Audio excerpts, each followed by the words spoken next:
Hello again, my name is Grant and this is the Video Boys review for A View to a Kill. Now you're probably wondering, what is A View to a Kill? Well, I'll tell you.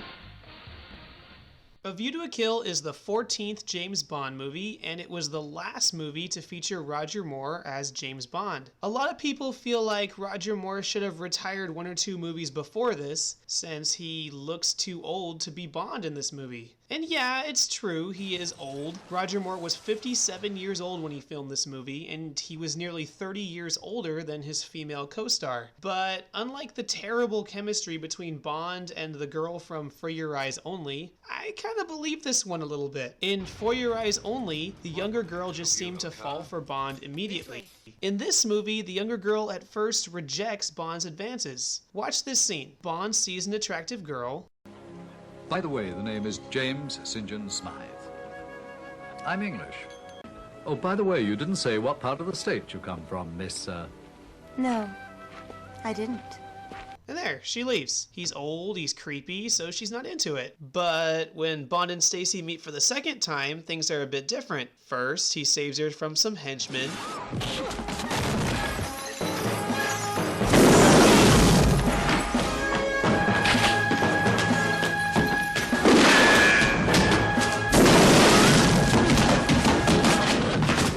And then he saves her from a burning building.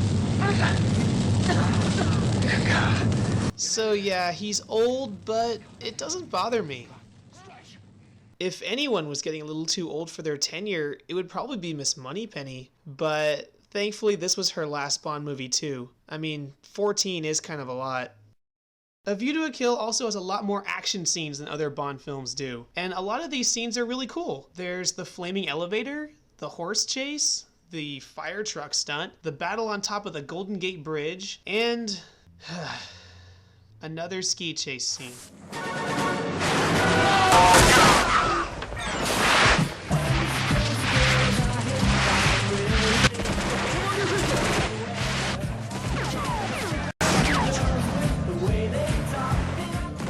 Why do they play Beach Boys music while Bond is snowboarding? It makes no sense. This scene doesn't even take place in California. I mean, I guess in this part it's supposed to look like Bond is surfing, but then why did they choose one of the only Beach Boys songs that isn't about surfing? So, other than that, the action scenes are pretty good in this movie, but what's A View to a Kill actually about?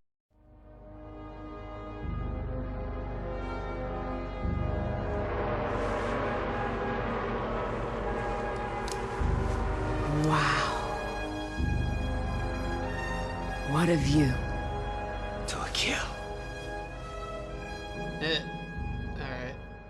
Well, in this movie, a wealthy microchip industrialist named Max Zorin, played by Christopher Walken, is planning to blow up Silicon Valley so that his own capital of microchips will become more profitable.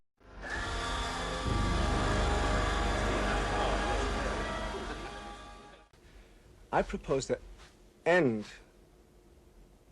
the domination of Silicon Valley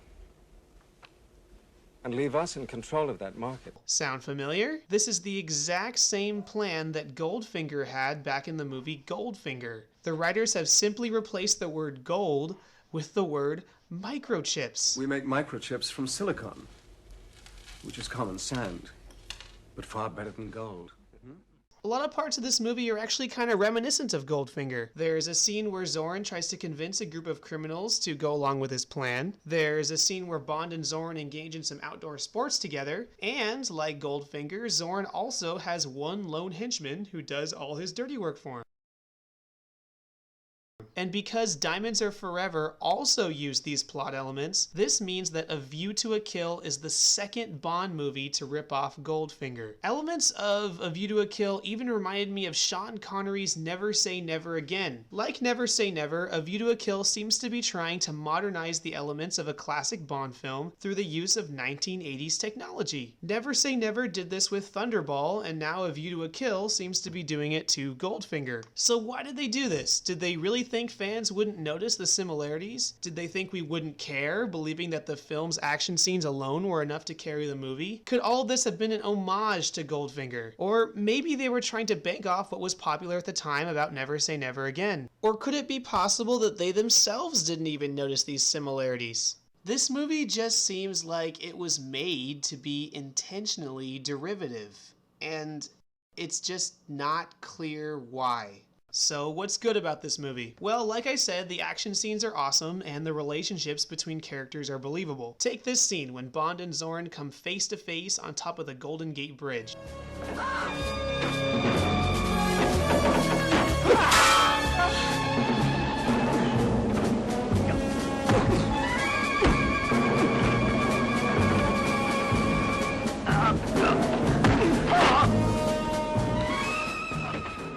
This is by far the best Bond villain showdown we have ever seen in the series so far. The danger is real, the music is dramatic, Bond's superior fighting skills over Zorin are counterbalanced by Zorin's anger while he wields an axe. It's just awesome.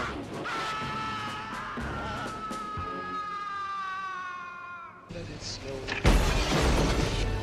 Man, God, everything is incredible! Welcome to the party, pal! So that's what's good. What's bad about this movie? Well, the plot is unoriginal for a Bond film, and there seems to be an overuse of Bond cliches. It's almost as if the producers decided to take everything that was popular about past movies and simply apply them to this movie. It does make A View to a Kill entertaining, but it makes the movie suffer from a lack of originality. And what's with the overuse of puns? Bond used puns before, but only when it was clever. Watch this. And I, Achille Aubergine, intend to find it.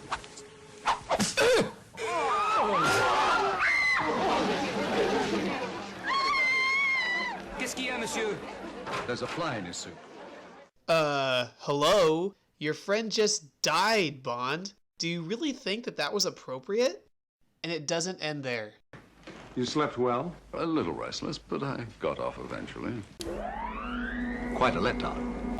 That should keep them on the wrong track. Don't worry, it's all wrapped up. I take it you ride. I'm happiest in the saddle. We even find out that Max Zorin has been using microchips on his horses as a way of injecting them with steroids from the inside before big races. So basically, he's using this to turn this into this. Brilliant. In a strange way, I guess the title of the movie does reflect the purpose of this movie. It's a phrase that sounds cool when you say it, but it really has no meaning. It's action without substance. And there's nothing particularly wrong with that. I mean, I've already said I like the action scenes in this movie, but whereas other movies in this series have been willing to push the boundaries of what's possible in a Bond film, this movie just kind of plays it safe. And in a way, that's almost sort of cowardly. I mean, you can say what you want about Moonraker, but it's definitely a much more memorable film than this one was. What? Moonraker?